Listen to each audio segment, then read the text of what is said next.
Esse podcast é apresentado pela Copastor. Ladies and gentlemen, the captain has turned on the fasten seatbelt sign. Thank you and enjoy your flight.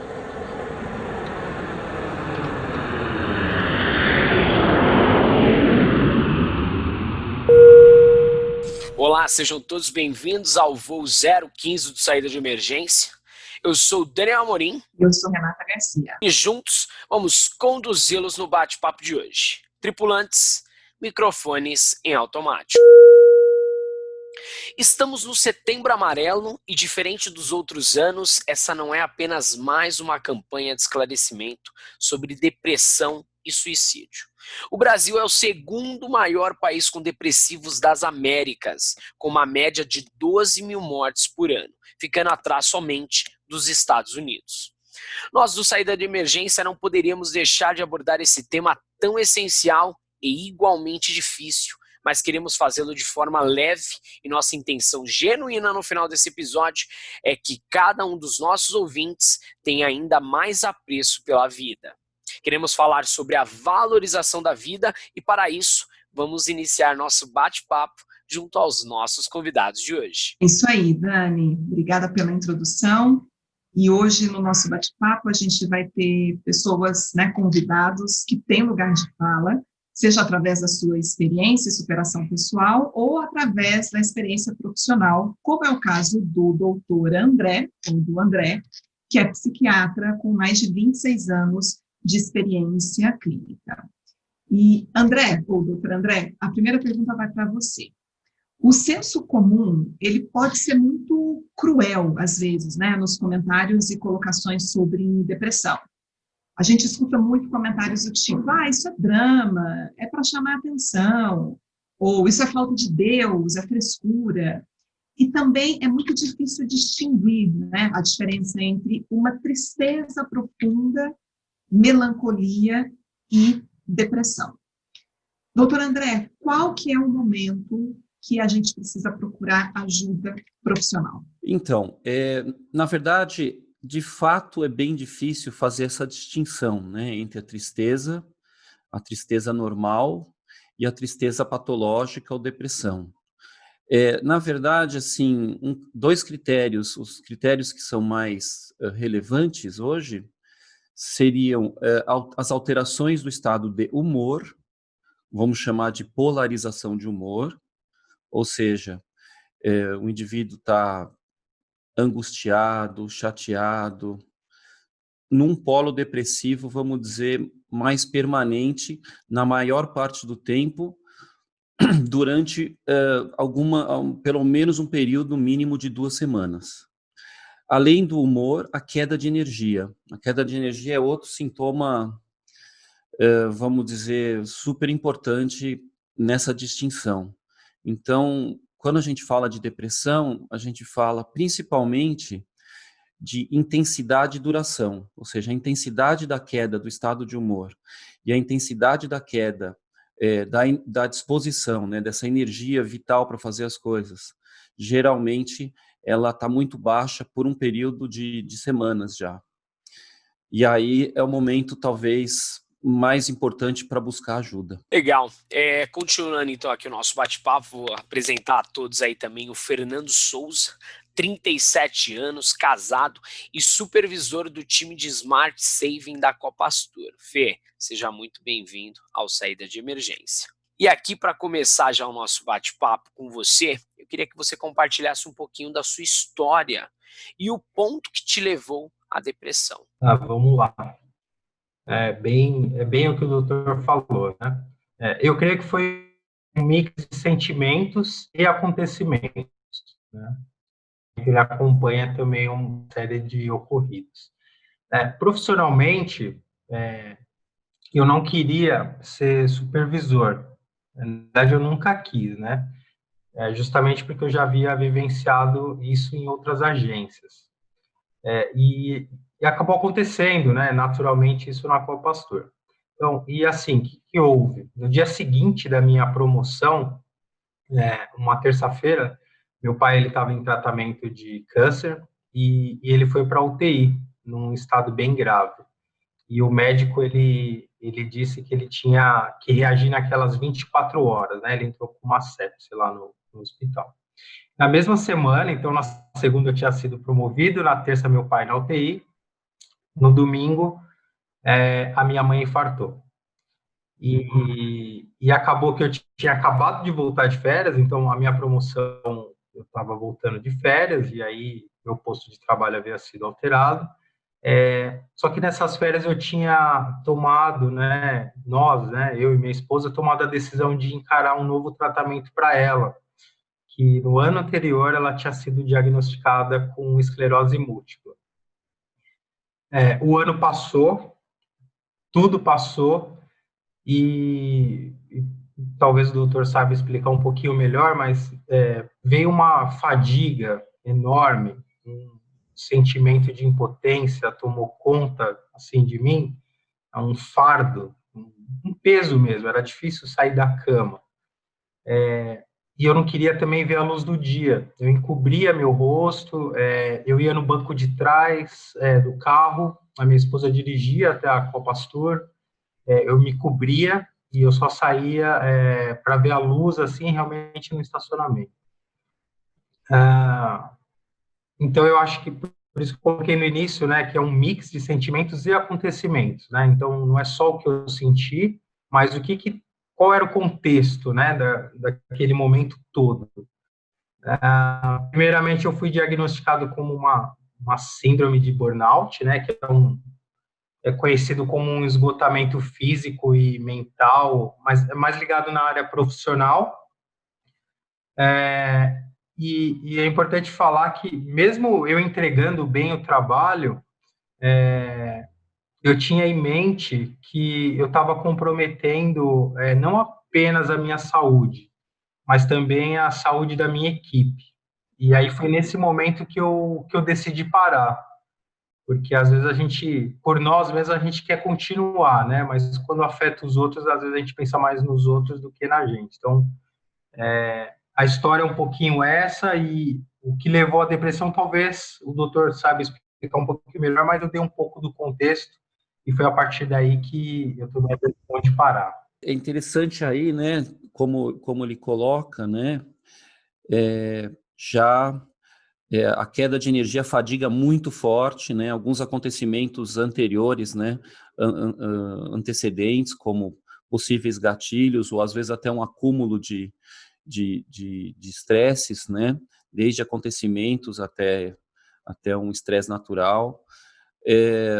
E é interessante que esses sintomas da fadiga e da queda do humor, da polarização do humor, desses sintomas surgem novos outros sintomas oriundos desses primeiros dois sintomas. Então, na medida em que cai a fadiga, o indivíduo se isola, começa a se isolar, começa a ficar não tendo energia para sair, existe um retraimento social.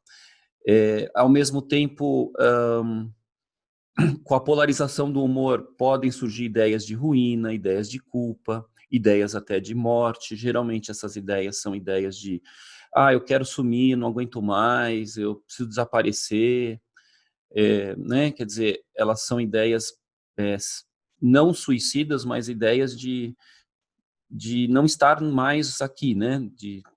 Vamos chamar de sumir. Uma impotência total, né? Uma impotência total, e à medida em que o indivíduo continua trabalhando, alguma coisa assim, pode surgir uma irritabilidade muito grande, uma reatividade, uma irritabilidade grande também, né? Porque o indivíduo já está com uma energia baixa, então a máquina já está, vamos dizer, com energia baixa, aí forçando ela, o indivíduo começa a ter mais ansiedade e irritabilidade. Doutor, só uma dúvida para fazer um link com o que o Fernando falou. Ele disse que chegou um momento que ele decidiu parar para não, né, até não impactar na vida dos demais. Ele colocou que ele até poderia seguir, mas ele decidiu parar. E o que você orienta as pessoas que se sentirem nesse momento? É melhor continuar ou é melhor de fato parar? Em geral, é melhor parar, né? Em geral, é o momento. Geralmente, quando o indivíduo chega a essa conclusão, é que, em geral, já era para ter parado antes, em geral, né? Porque a maioria das pessoas, elas tentam, né? Elas tentam e acabam até passando vamos dizer, do momento ideal para parar.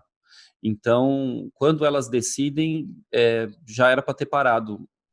Quando o indivíduo decide, porque geralmente outras pessoas acabam falando, olha, não é melhor você dar uma parada, né? E aí o indivíduo fala, não, isso vai passar, eu estou um pouco irritado, vai se defendendo, vamos colocar assim, são defesas normais.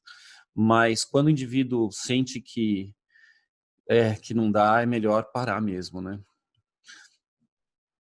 E geralmente é bom esse período, quando é um período bom porque nenhuma depressão, vamos dizer assim, que pese o sofrimento da depressão, né, que pese vamos dizer, algo que parece tão negativo na vida de alguém, também é um período de reflexão, né?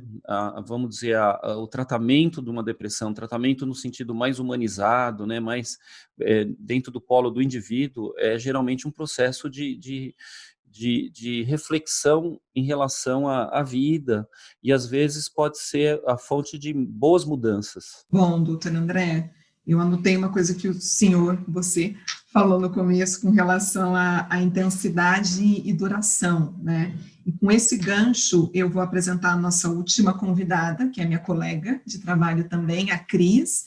A Cris é gaúcha, cresceu no interior do Rio Grande do Sul, aos 20 anos se mudou para Porto Alegre e há quase 15 anos para o Rio de Janeiro, cidade que conquistou o corpo, a alma e o coração da Cris.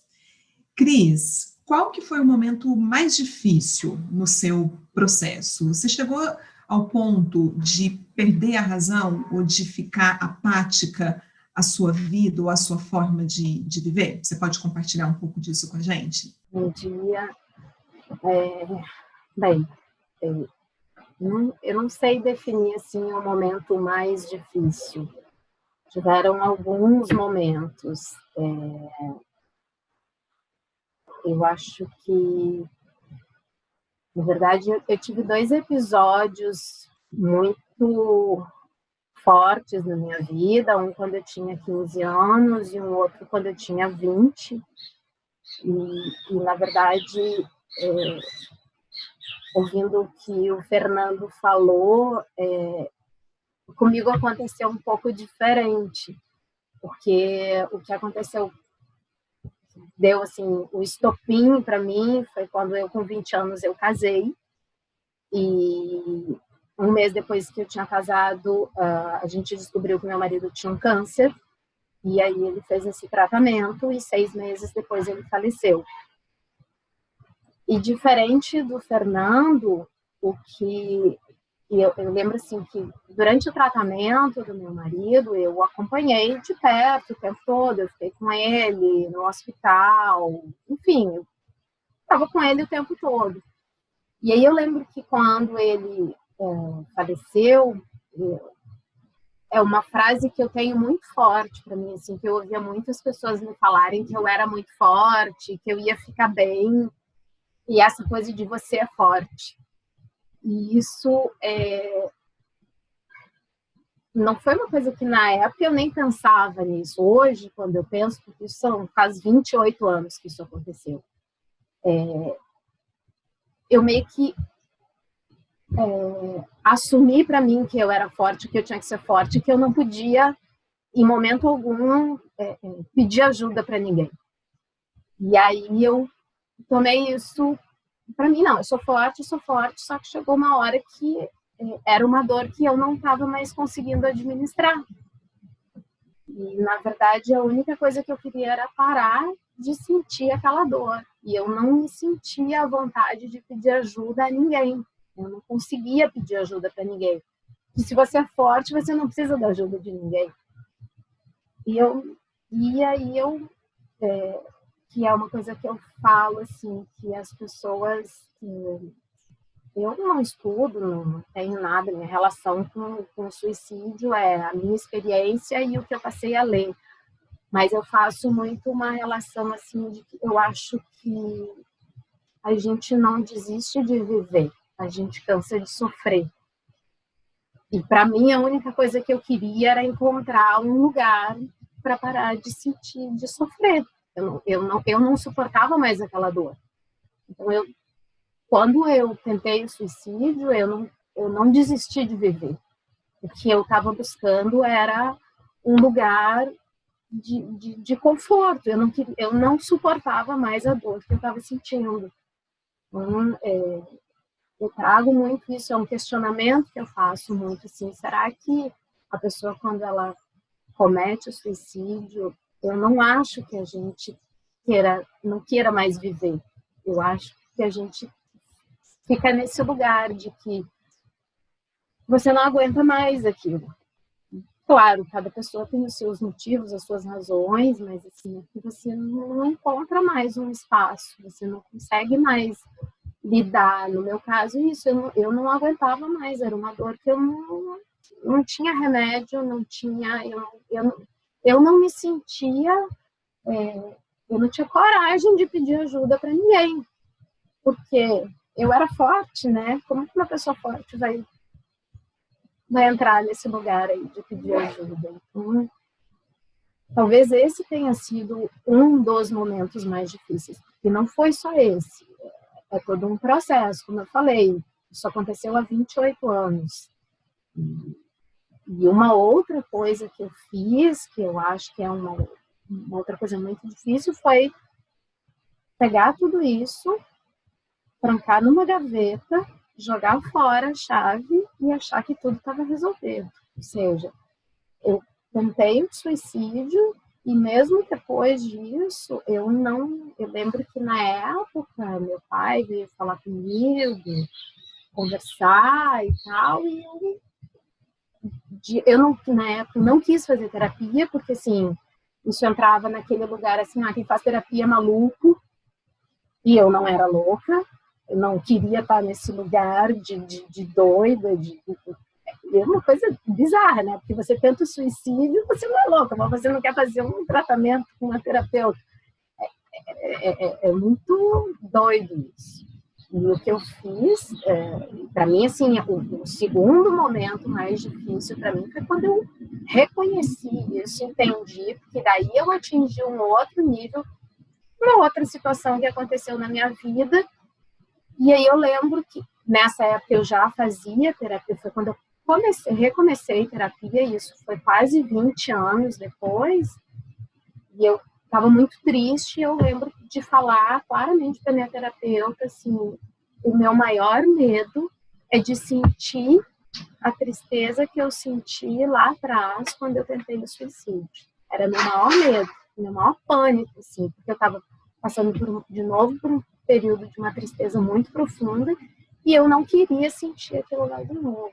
E, na verdade, assim, isso é uma coisa que eu tenho até hoje.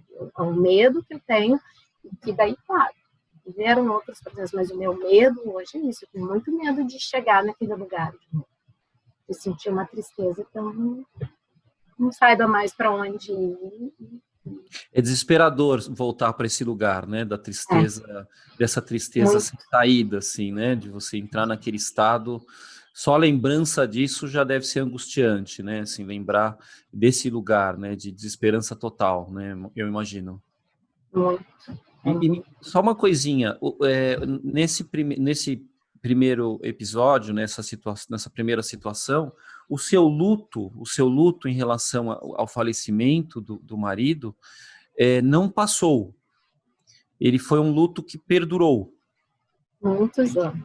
Então, essa é uma apresentação que chama atenção, que é a questão do luto, né? O luto que não passa, né? Quer dizer, o luto, a gente chama isso de luto complicado, a gente chama isso na psiquiatria, né? De luto complicado, mas nasce do luto aí, no caso, né? Quer dizer, o luto não passou, o luto perdurou e a coisa foi aumentando e aumentando, né? Eu não sei se faz sentido, doutor, mas o que eu achei de parecido é que os dois tiveram cargas emocionais muito grandes. A dela, óbvio, que foi muito maior, mas eu acho que o corpo, depois, não sei se algum tempo após essa carga, ele cobra da gente. Cobra. A Cris cobrou talvez um pouco mais, mas a minha carga também, óbvio, menor, mas tinha ali a esclerose, você já estava preocupado, um câncer, um infarto da mãe no mesmo ano,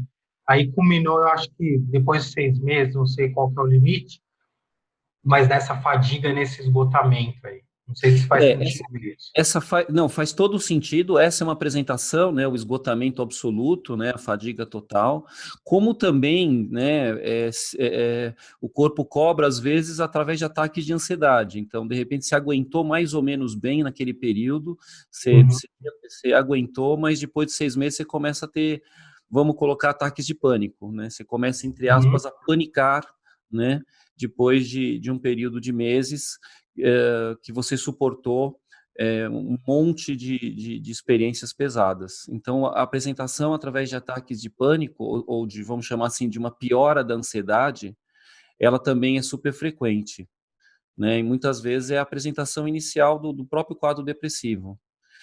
Aí você segura a ansiedade, você trata a ansiedade do paciente, e aí aparece o componente depressivo, né? A hora que começa a diminuir a ansiedade ao longo do tratamento, aí o paciente começa a revelar, nossa, mãe, agora eu não tenho energia para fazer nada, mesmo, né? Então o corpo pode tanto, vamos dizer, falar, né, através da fadiga, né? O corpo pode falar através da irritabilidade, da ansiedade, de ataques de pânico, e às vezes também acontece em quadros de somatização. Então, às vezes podem acontecer dores violentas de causa não muito clara, problemas intestinais ou gastrointestinais. Então, assim, o corpo fala forte mesmo. Eu ouvi uma entrevista do padre Fábio de Mello, onde ele relata o episódio que ele teve de depressão, né? E muitas pessoas ficaram abismadas, né, quando ele veio a público para compartilhar isso. E ele foi muito corajoso na entrevista, quando ele falou duas coisas que me chamaram a atenção e a gente já pontuou aqui. Primeiro, a resistência dele de procurar ajuda, ele já tinha sido diagnosticado num outro episódio, e ele falou, não, eu vou dar conta, vai ficar tudo bem, eu vou seguir, e ele não deu conta, então ele só foi procurar ajuda quando ele realmente estava no limite da dor. E a segunda coisa que me chamou muito a atenção é essa palavrinha pequena, mas que diz tanto para cada um de nós, que é dor, né? Eu posso sentir um tipo de dor que é diferente da do Fernando, que é diferente da Cris, que é diferente da do Dani. Eu não preciso necessariamente passar por um episódio de luto ou de perda ou de uma tristeza, né, onde a gente coloca uma régua para a dor, sabe, doutor André? Tipo, esse daqui sentiu mais dor, esse daqui sentiu menos, porque ela é individual, né? A pessoa pode ter uma dor que não necessariamente tem um gatilho, né? Essa dor simplesmente brota por alguma outra questão, por algum outro componente, né? Que não necessariamente é um episódio que aconteceu. Isso acontece muito, já tô antecipando aqui, mas só porque eu me lembrei disso, eu acho interessante abordar também. Muito, né? Essa é a diferenciação entre, vamos colocar, acontecimentos vitais, né? Que seriam perdas de entes queridos, doença de entes queridos, geralmente acontecimentos ligados à esfera familiar, fortes acontecimentos na esfera familiar e profissional, e vamos chamar de subjetividade, né? Quer dizer, a segunda parte aí que você está colocando é subjetividade, ou seja, existem vários outros caminhos que a dor pode se instalar, né? Vamos chamar de dor emocional, por exemplo, né? Culpas, autocobrança, medos, temores, receios, geralmente isso ligados ao desenvolvimento emocional, ligados à biografia, à história de vida da pessoa, e às vezes a coisa entra num circuito mais complexo, né, que até às vezes difícil, às vezes o indivíduo precisa de um bom tempo de terapia para conseguir entender essas culpas, esses receios, essas autocobranças, né, vamos colocar assim, cobranças muito pesadas. Eu acho que, e aí é difícil a gente estabelecer a mesma régua para eventos, para questões subjetivas, para subjetividade, em relação à régua dos acontecimentos, vamos dizer, vitais, que a maioria das pessoas compartilham, né, a compreensão do nível de dor. Mas mesmo os acontecimentos vitais, no caso que o Fernando colocou, existe a régua interna, né? Nós compreendemos, né? Vamos colocar assim, a dor emocional de entes queridos com um quadro patológico, com uma doença, né? Mas a forma que afeta o indivíduo vai depender muito dessa régua interna que a gente não tem como precisar, né? Assim. Doutor, e seguindo este gancho, mesmo sendo a doença do século, ainda existem algumas dúvidas sobre o que desencadeia a depressão. Sim. E o autor do livro Demônio da Meia-Noite. Meio-Dia... do Meio-Dia, perdão. Isso. Eu já até falei, opa, será que eu coloquei errado? Não. Todo mundo pensa que é meia-noite, né? Já é a pegadinha do livro, porque ninguém imagina encontrar um demônio no meio-dia. No meio-dia. Né? O título é fenomenal, é muito bom. E aí o autor do livro Demônio do Meio-Dia, André Solomon, relata a sua experiência pessoal. Ele foi diagnosticado com depressão no momento em que, teoricamente, tudo estava bem na vida dele. Trabalho, família, estabilidade, convívio social. Eu te pergunto, quais são os sinais que devemos ter atenção para identificar uma depressão? E uma segunda pergunta, há um ápice que pode elevar o nível de alerta a um possível suicídio? Então, boa pergunta, viu? Bom, O Demônio do Meio-Dia, eu diria assim, um livro extremamente complexo, né? Porque ele tenta analisar todos os aspectos possíveis, né? Sobre depressões. Imagino que o quadro dele é um quadro muito grave, extremamente grave. Assim, sinais são alterações de comportamento, né? Basicamente, assim, nós estamos falando de quadros comportamentais. Então, os sinais vão aparecer nas alterações de comportamento em relação à rotina do indivíduo. O indivíduo vai se isolando mais.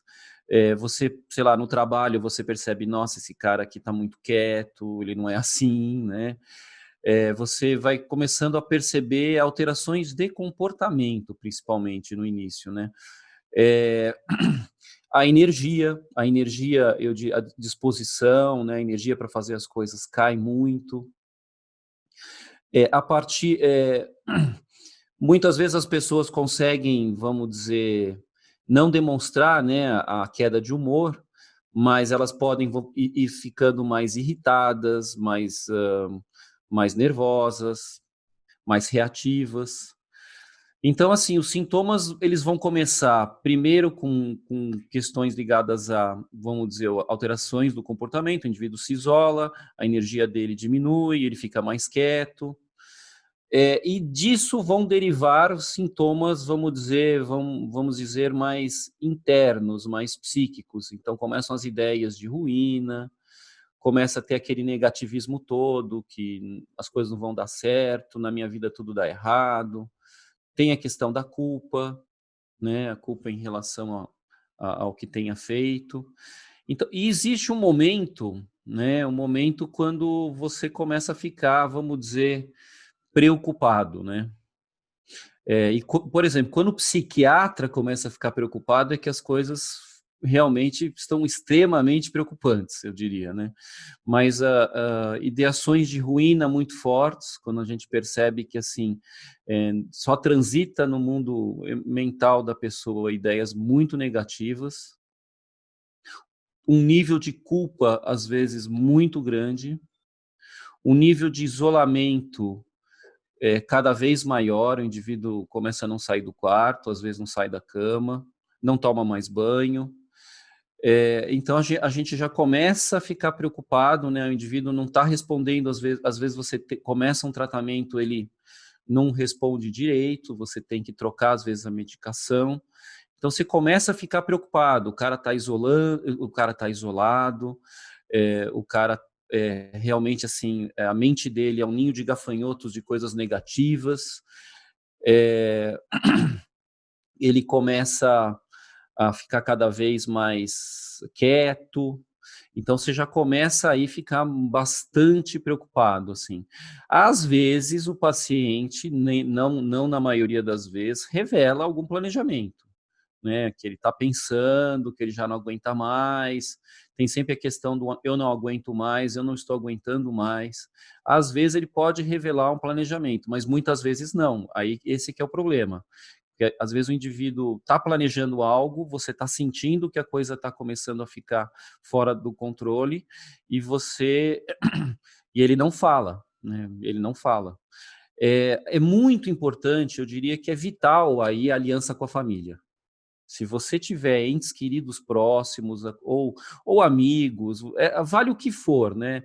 Então, assim, eventualmente num consultório, o que a gente faz? A gente a gente conhece o paciente, conversa, medica, né? E vai percebendo devagar o contexto dele ao redor, né? Você vai começando muitas vezes você pode até, vamos dizer assim, por conta do sintoma, do quadro depressivo, convocar familiares, né, com a anuência do paciente, né, mas, na verdade, é muito também em função de você conhecer esse meio ao redor, né, para você ir devagar construindo uma aliança terapêutica com esse meio. Isso vai fazer a diferença, eu diria, que vai ser a diferença fundamental, essa questão social.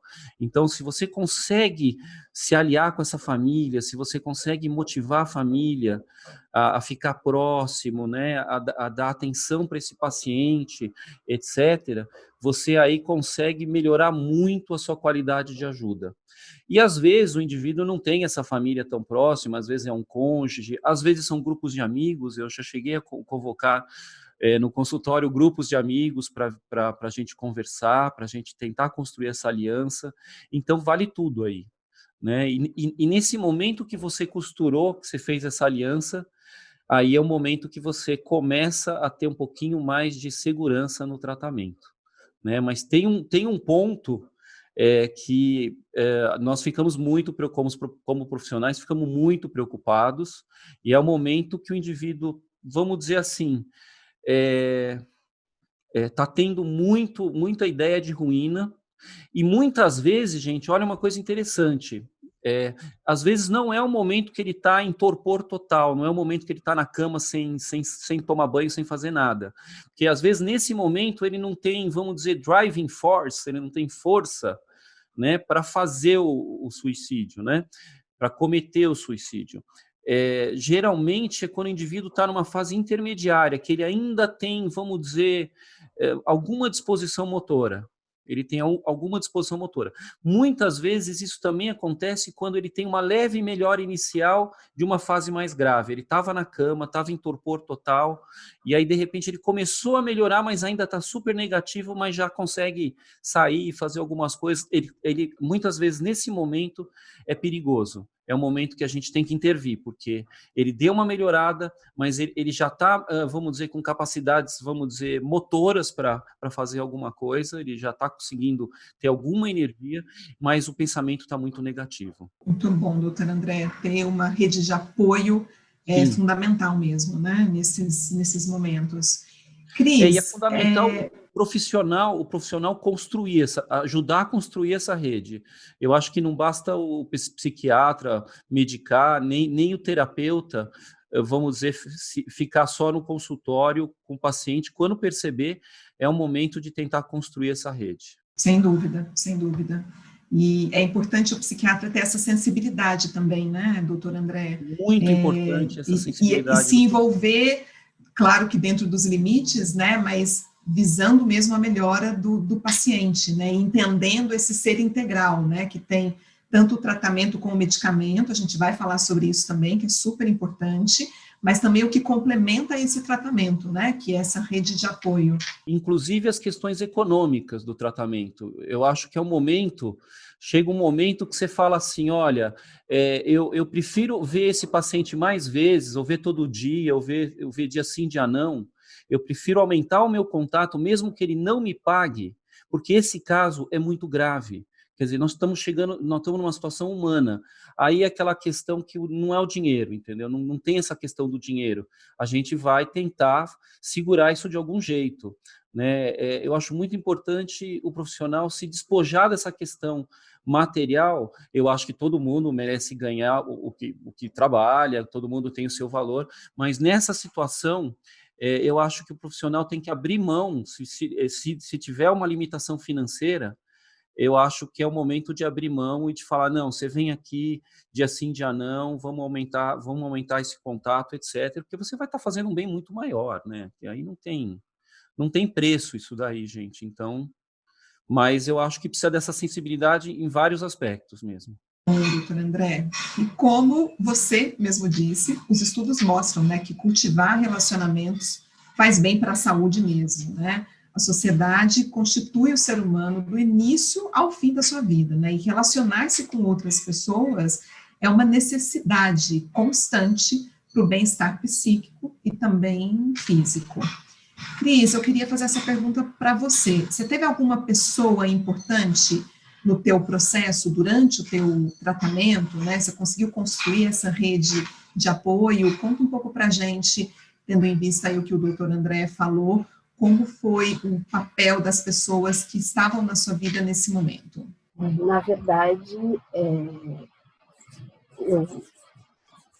assim, o que foram várias, eu não posso dizer que foi uma pessoa especificamente, foram várias situações, foram várias pessoas em diferentes momentos do meu tratamento. Na verdade, sim, eu acho que quando eu, de verdade, porque até uns 10 anos, até 10 anos, cerca de 10, 12 anos atrás, eu lidava com isso muito como eu falei, joguei dentro de uma gaveta, engavetei, joguei a chave fora e isso não é um problema, isso está resolvido. Eu entrava na terapia, daí eu fazia um tempo, parava, aí eu não gostava da terapeuta, daí eu trocava de terapeuta, daí eu ficava um tempo sem fazer, aí eu me dava férias da terapia, e isso foi assim. E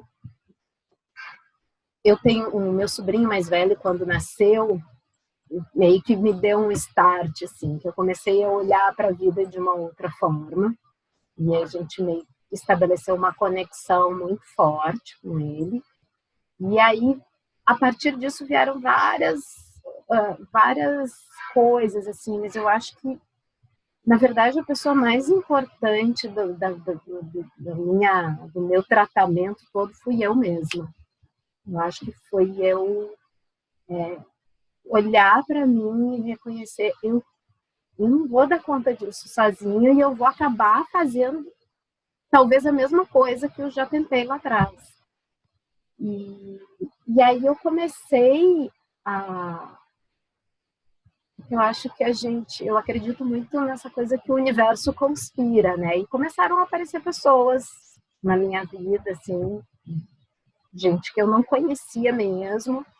E aí eu comecei a fazer vários cursos, assim, de autoconhecimento. Eu fiz um curso que chama Cultivating Emotional Balance, que é um curso que relaciona a meditação com o controle das emoções.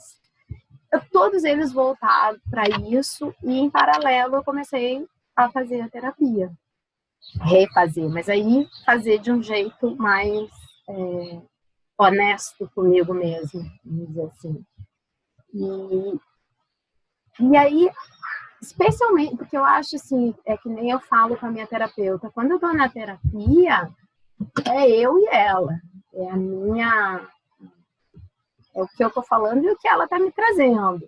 E quando você entra nesses cursos, que são, assim, cursos muito... são ambientes muito seguros, de pessoas que estão ali tentando melhorar, buscando alguma coisa, você começa a encontrar pessoas diferentes, de diferentes tribos, vamos chamar assim, né? E pessoas completamente diferentes, mas que estão em busca da mesma coisa, buscando o seu bem-estar, buscando uma melhora, vamos dizer assim, de vida. Eu gosto muito dessa coisa de você escutar o outro, né? Eu acho que a gente constrói a vida da gente, as histórias da gente, muito ouvindo o que os outros têm para dizer. Às vezes uma resposta para uma questão interna sua está numa pessoa aqui na sua frente. Então eu acho que, sem querer ser egocêntrica, mas assim, eu acho que a pessoa principal nesse meu processo fui eu mesma. Fui eu olhar para mim e perceber aquilo que dentro de mim estava incomodando e buscar, e aí, a partir daí, assim, é muita gente que me ajudou nisso, né? É muita gente que me ajudou nesse processo, que entrou nisso comigo. E pessoas, assim, que nunca mais eu vi, outras eu ainda tenho contato, diferentes áreas profissionais, diferentes lugares do Brasil. E eu acho que é tudo junto, entra tudo no mesmo pacote, sabe? Eu não consigo pontuar uma pessoa, assim. Eu trago muito isso, assim, é eu ter me aberto para receber essas pessoas, porque foi isso. No momento que eu me abri para receber isso, as coisas aconteceram e começaram a fluir. Eu acho que até uma coisa que a gente está conversando aqui está ficando muito claro, o doutor André já apontou algumas vezes, é que não existe uma fórmula, né? Não tem uma receita. Cada um é um ser individual, então cada um reage de uma forma, cada um tem um sintoma de uma forma, com uma intensidade diferente, não tem certo e errado, é o de cada um, né? E aí, Fê, eu queria saber um pouco de você, quando e o que ocasionou um momento em que você percebeu que poderia trilhar um outro caminho, retomar o autoestima e voltar a viver bem consigo mesmo. Foram 2 momentos, né? Primeiro foi na turbulência, onde eu já estava querendo parar. Aí o Edmar Mendoza, né, o nosso diretor, ele me chamou, ele me ouviu, ele atendeu a minha solicitação de licença. Aliás, ele foi um dos poucos, né? Na verdade, eu acho que foi o único que, que aceitou essa licença, né? Porque, igual a gente estava conversando aqui, os outros acham que a gente é forte. Não, isso daí toma um remédio, você vai tirar de letra e tal. Porém, ele disse assim, que eu podia escolher um departamento para trabalhar. E ele sabia que quando eu voltasse, eu ia desempenhar no mínimo 2 ou três vezes melhor, né? Só que isso na hora da turbulência não faz muito sentido para quem está na depressão. O doutor talvez possa explicar melhor. Porque as pessoas mais próximas, a gente começa a desconfiar que ela está fazendo aquilo para agradar a nossa cabeça fica confusa, a gente acaba não aceitando as pessoas que estão mais próximas, os mimos ou a ajuda delas, né? O segundo momento foi exatamente 3 dias depois. Foi exatamente, então, após o meu tratamento, né? Eu tirei a licença para me tratar e combina muito com o que o doutor disse, né? Para você fazer realmente o tratamento sozinho, tudo mais. E foi na festa da empresa. Então, imagina, 3 meses afastado, aí tinha a festa da empresa, aquela ansiedade de, né, o que vão pensar, o que vão falar, tudo mais. E eu fui meramente por protocolo, na minha cabeça eu já tinha tomado a decisão de pedir a conta na próxima segunda-feira, né? E aí aconteceu que na festa eu fui abordado, né? Fui abordado por uma pessoa, e aí combina também com o que a Cris estava falando, né? Que pessoas vão aparecendo. E eu mal conhecia essa pessoa, e ela falou assim, eu sei o que você está passando, eu já passei por isso, e eu tenho certeza que você vai dar a volta por cima. Parece clichê, mas quando a gente ouve de alguém que não é tão próximo da gente, aquela palavra, ela parece que ressoa mais alto e faz sentido. Essa foi a Carol Junqueira, justamente a esposa do Edmar. E isso foi num sábado, e eu fiquei com aquilo na cabeça no sábado, no domingo, aí eu já não estava mais certo se eu pedia a conta ou não. E na segunda-feira de manhã, eu recebi uma ligação da Cultura me perguntando se eu queria tocar um projeto, né? E, pelo visto, eu aceitei. Bela história, hein, Fê? E que privilégio, né, como o doutor André também falou, né, Sim. ter pessoas que têm esse olhar humanizado, né, e perceber o quanto isso impacta realmente, né, então o doutor André falou, olha, se eu percebo que eu preciso acompanhar o meu paciente mais vezes, claro, é importante que eu receba, mas é mais importante que meu paciente esteja bem, esteja vivo e que o tratamento tenha sucesso, né, então, mais do que nunca a gente percebe o quanto as relações humanas, elas permeiam absolutamente tudo, e quanto mais genuíno, maior o impacto que a gente pode ter na vida das pessoas, né? Isso, a gente tem que muito despertar a nossa consciência para isso, né? Desde o psiquiatra, o dono da empresa, enfim, em todas as frentes, né, doutor André? Tem um momento de transcendência, assim, de ultrapassagem, né, que o indivíduo que a gente, que é o momento da humanização mesmo, que você realmente olha para a relação humana mesmo, né, aí, né? Eu acho que é o fator, né? Minha área é uma área que não é fácil, né? Porque, na verdade, assim, a gente tem que trabalhar, mas ganhar dinheiro, pagar contas, etc., né? Mas, ao mesmo tempo, assim, você trabalha com a vida das pessoas, né? Você está trabalhando com a sobrevivência, a existência das pessoas, quer dizer, então, tem um momento que você tem que, na minha opinião, como viabilizar isso, né? Quer dizer, vamos tentar viabilizar isso de algum jeito, né? E, doutor André, eu acho importante o Fê já começou isso, mas eu acho importante a gente colocar uma luz também sobre o tratamento com os medicamentos, né? Claro. E o psiquiatra, ele tem essa responsabilidade também. Existem muitos medicamentos hoje em dia, né? Existem pessoas que até se automedicam, então terminam o tratamento quando já começam a se sentir bem, e tem uma linha tênue aí, né, para garantir que o medicamento consiga equilibrar, né, todas as funções, porque a gente sabe também que a depressão também está muito ligada, né, a um desequilíbrio hormonal de alguns hormônios também essenciais, né, mas existe a duração mínima, existe a forma de fazer o tratamento de maneira mais correta e assertiva possível. Claro. Qual que é a importância, doutor André, desse a importância do tratamento, hoje eu diria, pensando em quadros mais graves, né, ou com risco, né, com risco do indivíduo fazer alguma coisa, a importância é vital aí, né, não dá nem para... Hoje é inquestionável, vamos dizer, a importância da terapia com medicação. Então, mas aí a gente tem alguns problemas, né, nessa história. Por quê? Porque geralmente vem um paciente grave e que às vezes você já começa a ficar preocupado de cara, você já começa a ver uma situação difícil, e por isso que precisa dessa questão, desse olhar mais sensível, humanizado, porque nas primeiras semanas de tratamento, o remédio não funciona. Ou seja, o remédio não vai funcionar, entendeu?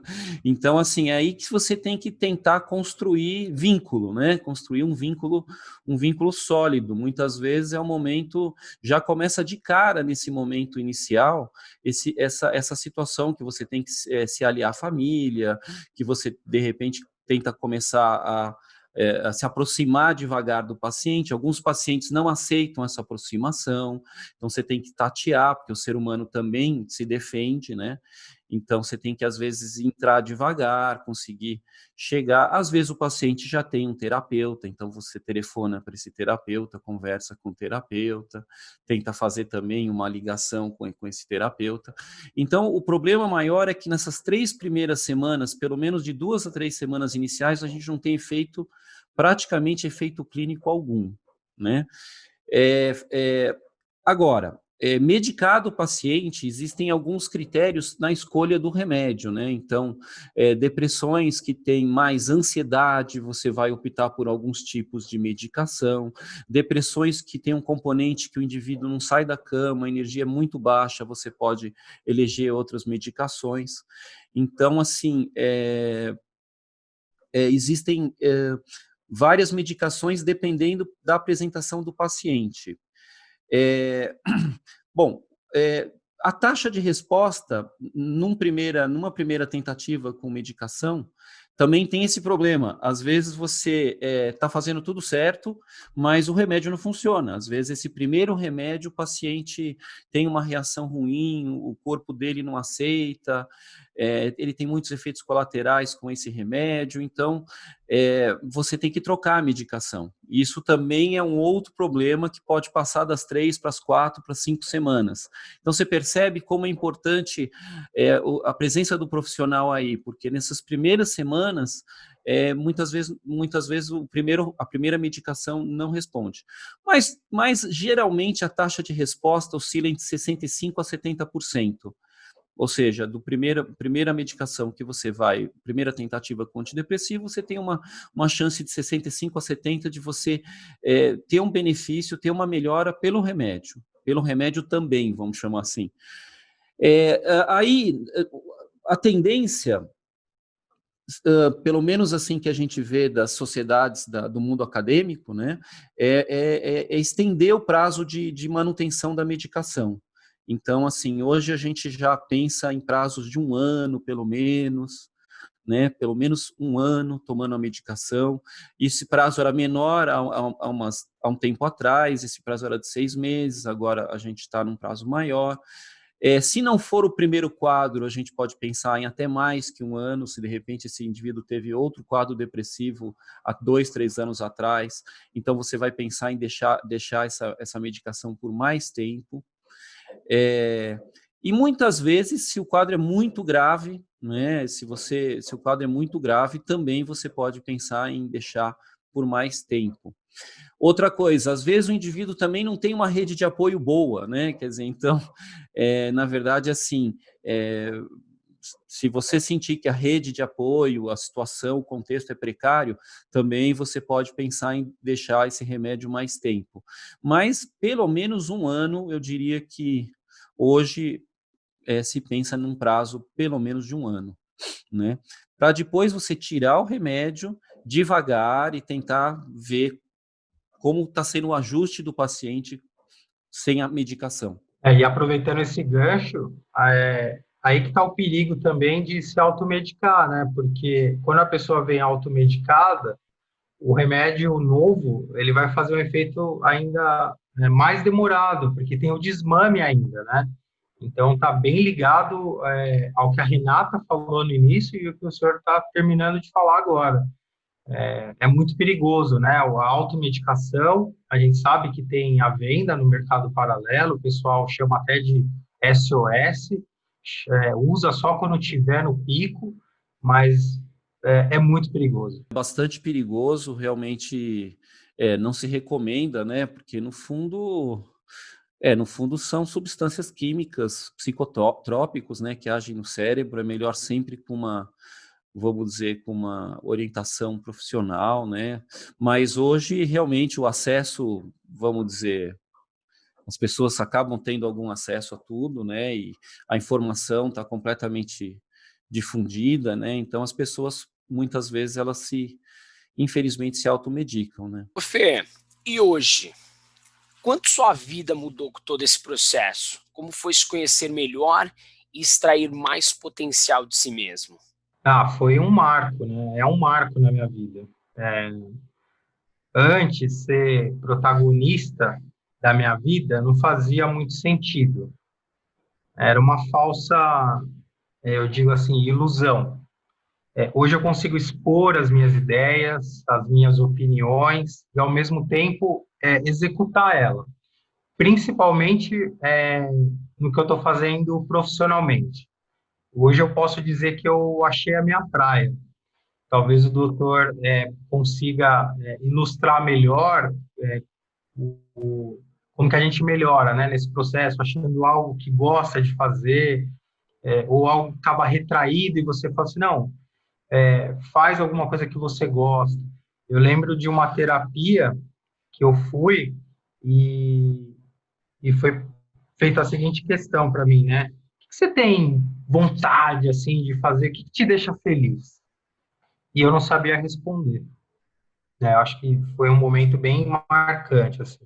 E hoje eu vivo vibrante, assim, principalmente profissionalmente, eu achei a minha praia. É muito importante aí, né, o quanto uma depressão bem conduzida, né, ou bem tratada, bem conduzida, pode levar a uma transformação na relação do indivíduo com os outros, uma transformação na relação profissional, uma transformação na relação com principalmente a questão do prazer, da busca de um prazer, da busca de viver o presente, né, de resgatar aquele encantamento pela vida, resgatar aquele entusiasmo, né? Resgatar aquela sensação de como é bom viver. Como é bom viver, né? Essa alegria primária da gente estar vivo, essa alegria de poder ter a oportunidade de estar na presença das pessoas que a gente gosta, né? Valorizar a presença. Então, assim, eu acho que muitas vezes a depressão ela é uma grande oportunidade para uma mudança e para você resgatar esse encantamento, esse entusiasmo de vida, né? Essa fé existencial, né? Que muitas vezes a gente perde, né? Muitas vezes no consultório eu pergunto para o paciente, mas como é que é a sua alegria de viver? Como é que é o simples existir para você? E muitas vezes as pessoas não estão muito longe disso, né? Às vezes. E todo processo gera um aprendizado, né, doutor? Sendo ele doloroso ou prazeroso. É Então, prazeroso. exato. Muitas vezes as coisas acontecem que percebamos ou quando deixamos ser levados sem ter Exato. a força de realizar uma mudança. Por isso, o legado gera uma experiência, uma força maior para lidar com o já vivido. E é isso que queremos deixar para os nossos ouvintes. Por isso que eu queria escutar de você, Cris, qual legado que você extraiu de todo esse processo? Tudo na vida da gente tem um lado bom e um lado ruim. A pior desgraça que aconteça na sua vida tem um propósito. Sem querer usar esse clichê do propósito aí que tanto se fala hoje, mas é isso. Não é fácil, não é uma coisa que você descobre de um dia para o outro, mas tudo vem para a gente com uma intenção. E eu acho que o maior legado que eu levo disso, tudo que me aconteceu e que reflete na minha vida até hoje, vai refletir sempre, porque não digo que faz parte da minha história, tem um lado positivo. Eu estar aqui hoje falando disso, eu acho que talvez seja algo muito positivo, porque eu nunca falei disso abertamente, assim, não sei para quem, para quantas pessoas, mas assim, talvez esse seja um grande legado, que assim, a gente não está sozinha, a gente não é louco que fez isso. Sim, tem pessoas que são que têm um problema e tal, mas assim, pelo que eu já li, a grande maioria das pessoas que tentam suicídio ou que de fato cometem o suicídio hoje, ninguém é maluco. É aquilo que eu falei, assim, eu acho que a gente se coloca naquele lugar, é um sofrimento que você não consegue administrar. E uma coisa que eu acho super assim, importante que me trouxe muito foi isso que eu trouxe na pergunta anterior, de fazer esses cursos, de conhecer outras pessoas. Eu acho que isso é super importante, porque às vezes a gente pensa que a ajuda tem que vir de quem é ligado diretamente a você. E nem sempre, não é porque essa pessoa é mais ou menos importante, não. Às vezes você ouviu uma história de alguém que você nunca nem ouviu falar e talvez você nunca mais escute falar, mas aquilo ali te traz alguma coisa.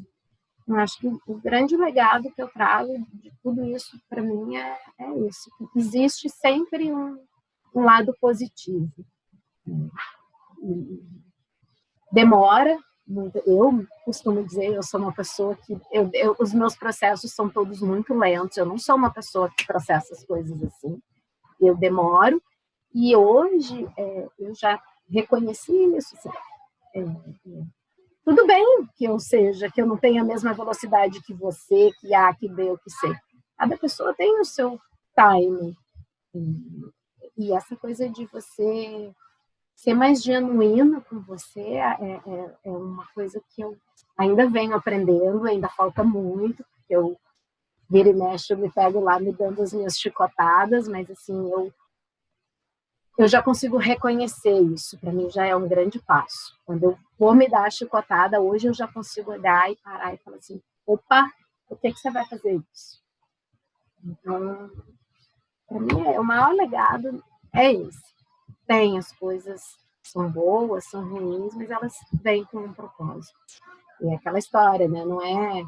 Eu falo que eu gosto muito daquele desenho do Divertidamente, que ele traz muito isso, né?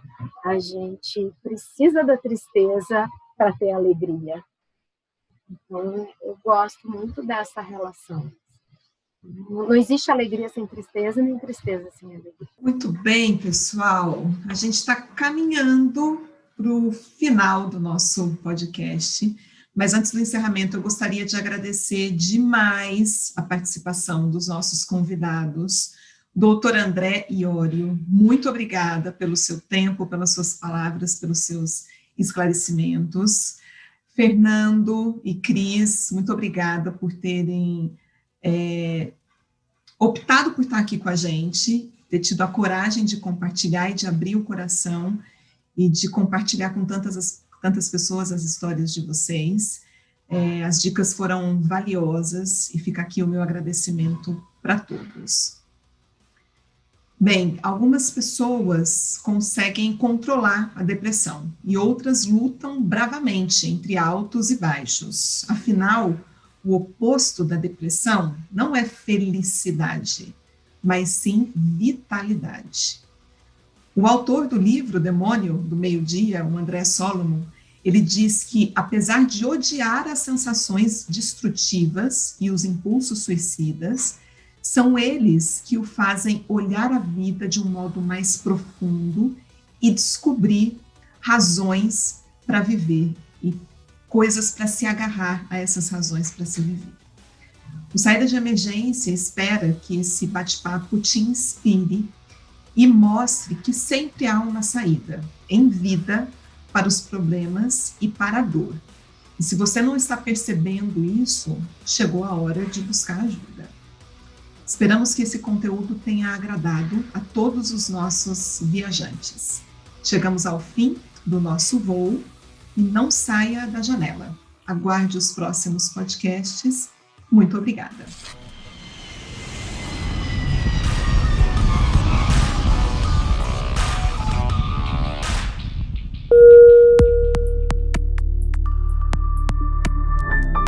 Esse podcast é apresentado pela Copastor.